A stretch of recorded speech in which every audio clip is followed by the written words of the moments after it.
Bank promotion की तैयारी करो तो ये वीडियो काफी ज्यादा इंपॉर्टेंट होने वाली है। We are going to study about the different types of accounts and special customers, right. तो प्रमोशंस के अगर आपको कंप्लीट कोर्स एंड पीडीएफ चाहिए तो सिंपली लिखो प्रमोशंस और उसे व्हाट्सएप कर दो टू द नंबर 8360944207 के ऊपर, and I will be sharing all the details. और बैंक प्रमोशन पीडीएफ से रिलेटेड एक बैंकिंग अवेयरनेस पीडीएफ भी अवेलेबल है हमारे पास, आपको वो भी मिल जाएगा। तो चलिए आज का सेशन करते हैं जल्दी से स्टार्ट। फर्स्ट ऑफ ऑल हम इंडिविजुअल्स के बारे में बात करने वाले हैं कि इंडिविजुअल्स के एलिजिबिलिटी के क्राइटेरिया क्या क्या रहते हैं। सबसे पहली चीज है कि वो कॉन्ट्रैक्ट में एंटर कर सकते हो, यानी कि ना तो वो इनसेन हो, so those should not be insane, ठीक है। क्योंकि अगर पर्सन इनसेन है तो वो कॉन्ट्रैक्ट में एंटर नहीं कर सकता, राइट।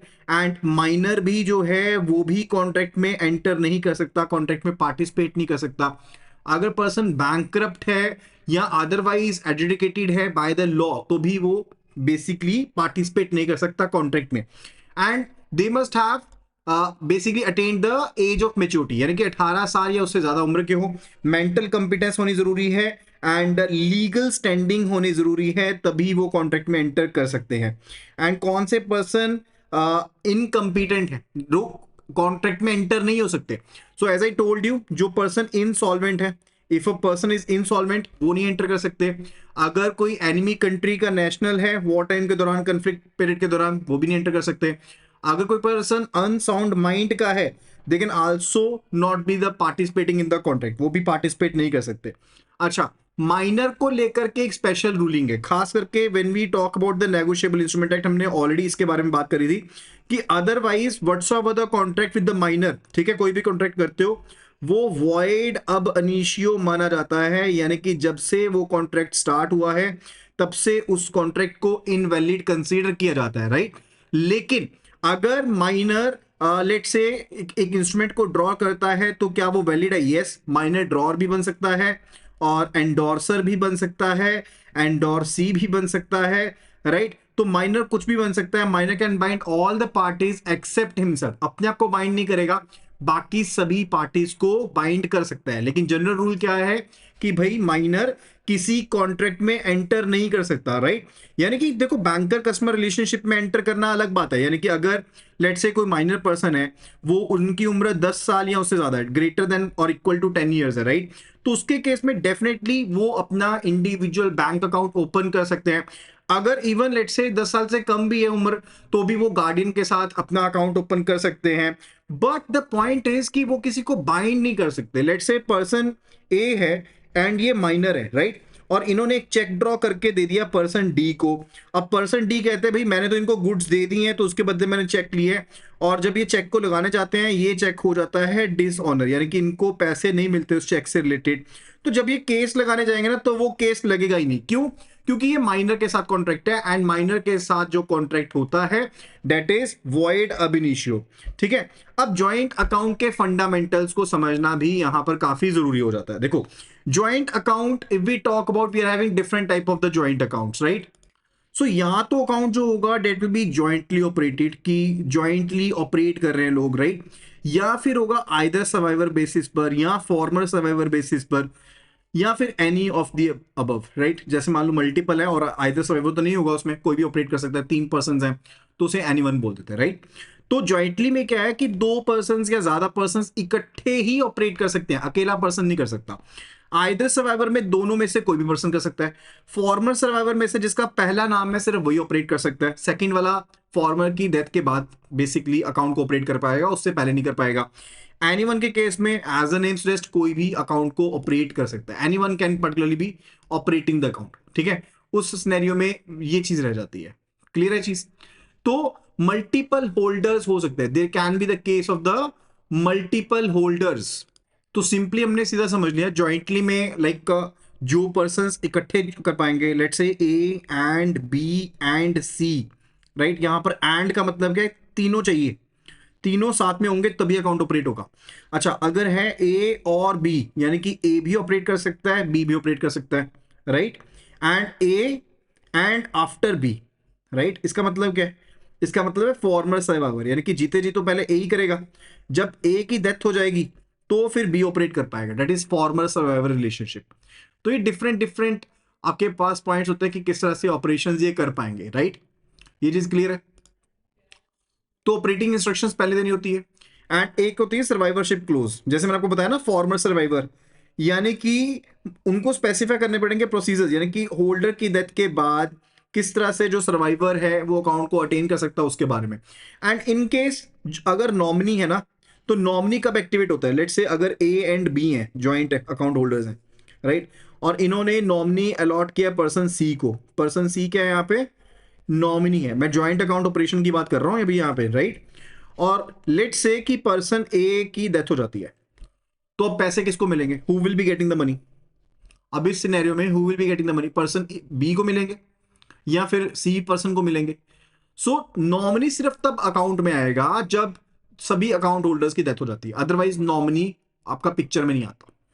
अब इस केस में पर्सन सी के जो लीगल हेयर होने वाले हैं, जो भी लीगल हेयर्स हैं पर्सन ए के, सॉरी नॉट सी के, पर्सन ए के प्लस बी को, इनको ज्वाइंटली पैसे दिए जाएंगे। They will be getting the money jointly after the death of the person A. Clear है? और इन केस अगर ये मान के चलो कि ए और बी का अकाउंट है और बी की डेथ हो जाती है, तो ए को पैसा मिल जाएगा बिना किसी दिक्कत के, क्योंकि यहां पर एक पर्सन भी जिंदा है और आइदर सर्वाइवर अकाउंट ऑपरेशंस यहां पर एग्जिस्ट कर रहा है। ये चीज की क्लैरिटी है यहाँ पे। और इन केस अगर मान लो फॉर्मर सर्वाइवर है, लेट्स से ए है और बी है और इनका फॉर्मर सर्वाइवर अकाउंट है और फॉर्मर की डेथ हो जाती है, तो उसके केस में डायरेक्टली बी को एक्सेस मिल जाएगा अकाउंट ऑपरेशंस का। ठीक है? सो दैट्स अबाउट द जो आपके पास ऑपरेशंस होते हैं। और सर्वाइवरशिप क्लोज क्या होती है? जब एक ज्वाइंट पर्सन की डेथ होती है तो दूसरे पर्सन को होल्ड मिल जाता है, लेकिन अगर ज्वाइंट अकाउंट था और पर्सन की डेथ होती है तो लीगल हेयर्स आएंगे पिक्चर में। इनकेस अगर मान लो ए और बी दोनों की डेथ हो जाती, फिर नॉमिनी को पैसा मिलेगा, फिर नॉमिनी का कामकाज आएगा, उससे पहले नॉमिनी का कामकाज नहीं आएगा। अच्छा, आइदर सर्वाइवर के केस में क्या हम एटीएम कार्ड दे सकते हैं? Is ATM card allowed in jointly operated account? जल्दी बताइएगा, ज्वाइंटली ऑपरेटेड अकाउंट में क्या हम पर्टिकुलर प्रोवाइड कर सकते हैं ATM card? No, ATM card नहीं दे सकते आप ज्वाइंटली ऑपरेशन में। No ATM, right, and no internet banking. Internet banking भी नहीं दोगे, वो नहीं मिलेगा। चेक दे सकते हो, चेकबुक दोगे और चेकबुक चेक के ऊपर दोनों के या सभी पार्टीज के साइन होंगे, फिर ही आप प्रोवाइड कर सकते हो, अदरवाइज नॉट। राइट? क्लियर है चीज? एंड आइदर सर्वाइवर के केस में दे सकते हैं, यस अलाउड है, चेक भी मिल जाएगा और एटीएम कार्ड भी मिल जाएगा और इंटरनेट बैंकिंग मिल जाएगी, और एटीएम कार्ड दोनों को मिल जाएगा, नेट बैंकिंग भी दोनों को मिल सकती है। और फॉर्मर सर्वाइवर के केस में सिर्फ फॉर्मर को फैसिलिटी मिलेगी, सर्वाइवर को फैसिलिटी मिलेगी after the death of the former, उससे पहले नहीं मिलेगी। ठीक है? और अकाउंट के ऑपरेशंस को कौन बंद कर सकता है? अगर मान लो आपको सभी अकाउंट होल्डर्स को साथ में आना पड़ेगा, अगर कोई भी चेंजेस करने हैं, मोड ऑफ ऑपरेशन चेंज करना है, किसी होल्डर को रिमूव करना है, नए होल्डर को ऐड करना है, तो सभी अकाउंट होल्डर्स के साइन चाहिए रहेंगे, तभी कोई चेंजेस हो सकते हैं, अदरवाइज नॉट। राइट? एंड अगर कोई लाइबिलिटी है ज्वाइंट अकाउंट में तो वो सेवरली लायबल रहेंगे। ऐसा नहीं बोल सकते कि भाई ये तो फॉर्मर सर्वाइवर, तो नो। जैसे मान लो कि फॉर्मर सर्वाइवर अकाउंट में आपने ओवरड्राफ्ट फैसिलिटी दे दी, राइट? अगर ओवरड्राफ्ट फैसिलिटी दी तो जितने भी अकाउंट होल्डर्स हैं उन सभी की लाइबिलिटी शुरू हो जाएगी। और अगर अकाउंट बंद भी करवाना है, अगर अकाउंट बंद भी करवाना है तो ज्वाइंटली के लिए आपको सभी अकाउंट होल्डर्स के सिग्नेचर चाहिए, सभी अकाउंट होल्डर्स के सिग्नेचर चाहिए। लेकिन अगर आइदर सर्वाइवर है उसके केस में कोई भी पर्सन साइन करते हुए अकाउंट को बंद कर सकता है। क्लियर है चीज? Right? So that's about the joint account so far. फिर बात आती है related to the HUF. Now HUF का क्या फंडा होता है? एचयूएफ का फुल फॉर्म क्या है? This is Hindu undivided family. Hindu undivided family को हम क्या कहते हैं? वी से टू बी एचयूएफ। ये किसी फॉर्मर एक्ट, स्टैट्यूटरी एक्ट के अंदर नहीं आती है चीज, राइट? कस्टम्स के तहत है। एंड फर्दर ये एक्ट होती है, बेसिक गवर्न की जाती है under the Hindu succession act. Hindu succession act के अंदर है। एंड प्रॉपर्टी राइट्स जो होते हैं those are defined by the customary law, जो कस्टम्स के थ्रू लॉ चलता है। And that's the case.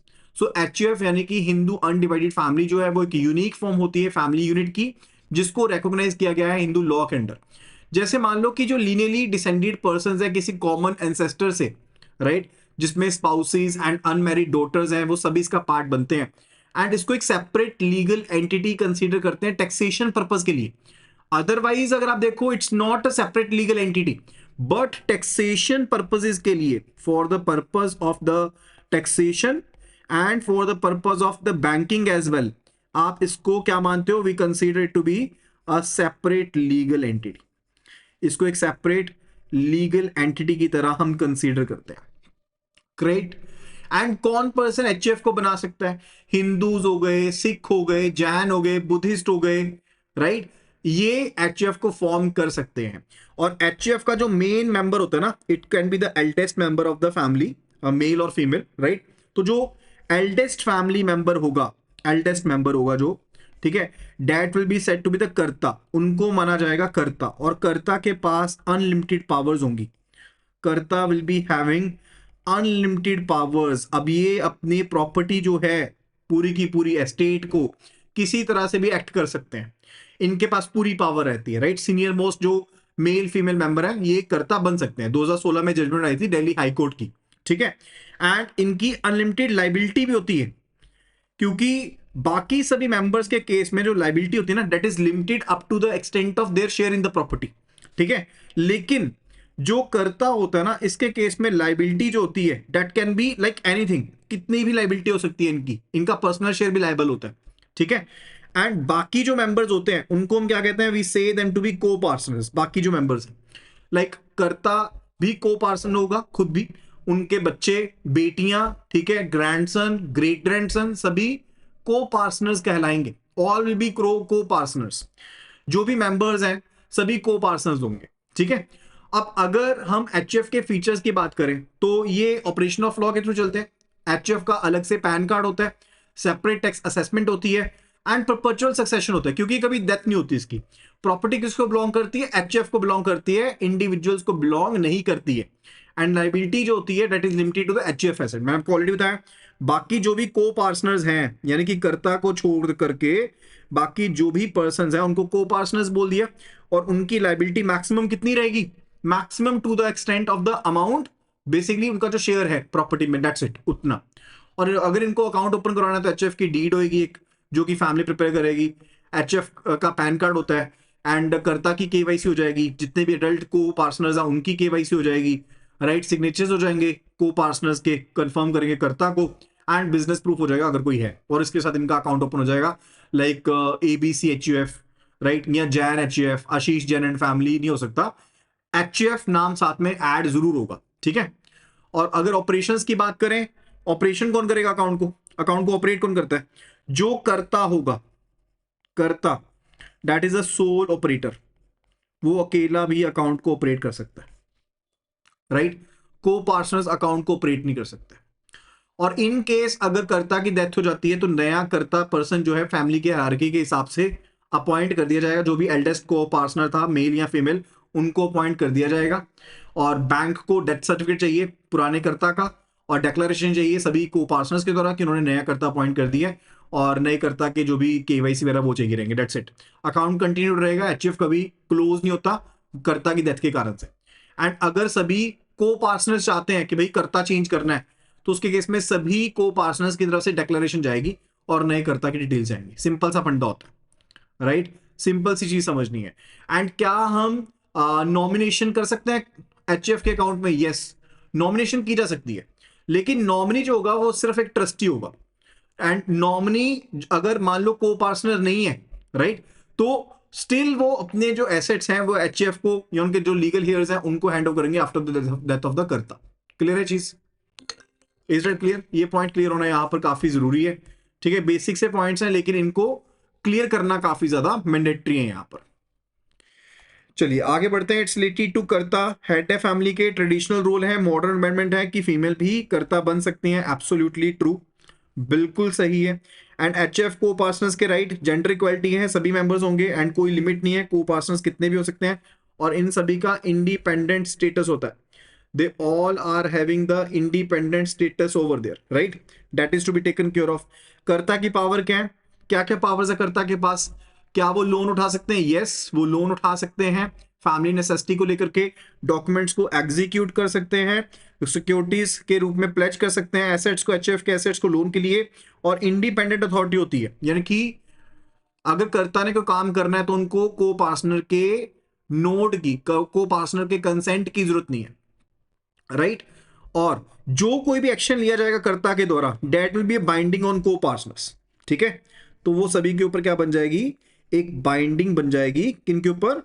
को पार्टनर्स के ऊपर, जितने भी को पार्टनर्स हैं उन सभी के ऊपर एक बाइंडिंग बन जाएगी, जो भी कामकाज किया जाएगा कर्ता के द्वारा, debt will be binding on the copartners. ये चीज भी क्लैरिटी होनी चाहिए, क्लियर है चीज? फर्दर उसके बाद आती है रिलेटेड टू जो लाइबिलिटी होती है, स्ट्रक्चर लाइबिलिटी क्या है, मैंने आपको ऑलरेडी बताया था कि जो कर्ता की लाइबिलिटी डेट्स अनलिमिटेड लाइबिलिटी, क्योंकि उनके पर्सनल एसेट भी लायबल है, already told you, right? And को पार्टनर्स की लिमिटेड लाइबिलिटी होती है, जिनका उतना शेयर है प्रॉपर्टी में, सिर्फ उतनी लाइबिलिटी है, राइट?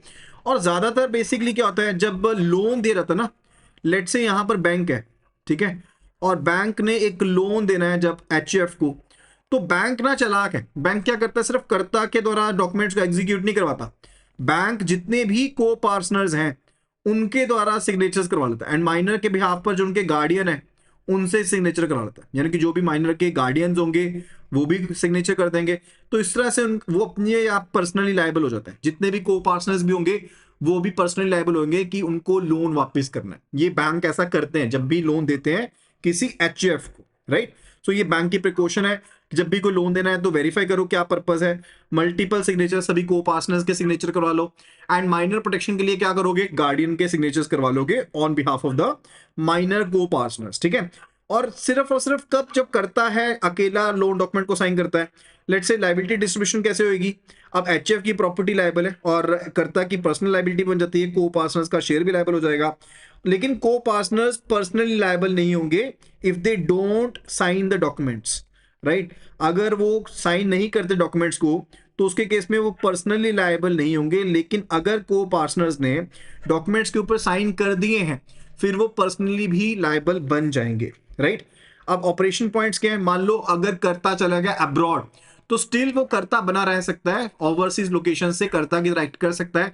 अगर कर्ता चाहे तो अपने जो अकाउंट ऑपरेशन की अथॉरिटी है उसको डेलीगेट कर सकता है to any person, and moreover अगर कोई चेक इश्यू किया गया कर्ता के द्वारा तो उस चेक की स्टॉप पेमेंट को पार्टनर नहीं कर सकता, राइट? अनटिल और अनलेस जो करता है उन्होंने ड्यूटी को साइन नहीं कर रखा किसी को पार्टनर को, कोई को पार्टनर ऐसा नहीं कर सकता कि करता यहां पर लेट से पर्सन ए इज करता और इन्होंने यहां पर कोई चेक जो था वो इशू करा, तो कोई को पार्टनर की हिम्मत नहीं है कि बैंक में जाकर के पेमेंट को बंद करवा दे। No, it can not be done, legally भी नहीं हो सकता, राइट?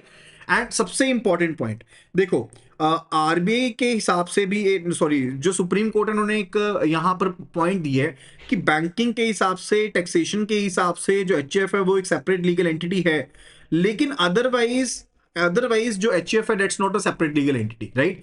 सो एचएफ जो है वो किसी पार्टनरशिप फर्म में पार्टनर नहीं बन सकता। पार्टनरशिप फर्म में क्या होता है, दो या उससे ज्यादा पर्सन इकट्ठे होते हैं किसी कॉमन मोटिव के लिए और पार्टनर बन जाते हैं। इवन अगर कोई एलएलपी है, लिमिटेड लायबिलिटी पार्टनरशिप है, अगर कोई कंपनी है, अगर उनके जो एमओए हैं अगर वो अलाउ करते हैं तो बेसिकली पार्टनर बन सकते हैं किसी पार्टनरशिप फर्म में। लेकिन अगर मैं एचएफ की बात करूं, क्योंकि ये सेपरेट लीगल एंटिटी नहीं मानी जाती है एज पर द जजमेंट, तो it can not be a partner in the partnership firm. इस चीज को समझना जरूरी है, इसके बेस पर क्वेश्चन बन जाते हैं, राइट? फर्दर इसके बाद हम बात करेंगे माइनर के बारे में नेक्स्ट वीडियो में। अगर आपको वीडियो पसंद आई है तो मेक श्योर कीजिएगा कि वीडियो को लाइक जरूर करें और वीडियो को शेयर जरूर करें। एंड साथ के साथ अगर आपको कंप्लीट पीडीएफ चाहिए और लेटेस्ट अपडेट चाहिए तो जल्दी से लिखो प्रमोशंस, बहुत सिंपल सा प्रोसेस है, सिंपली लिखो प्रमोशंस और उसे व्हाट्सएप कर दो टू द नंबर 8369444207 के ऊपर, एंड आपको मैं चैनल में ऐड कर दूंगा जहां पर सभी लेटेस्ट अपडेट्स एंड पीडीएफ आपको मिल जाएंगे। So that will be all, thank you so much and see you again in the next video. Happy learning.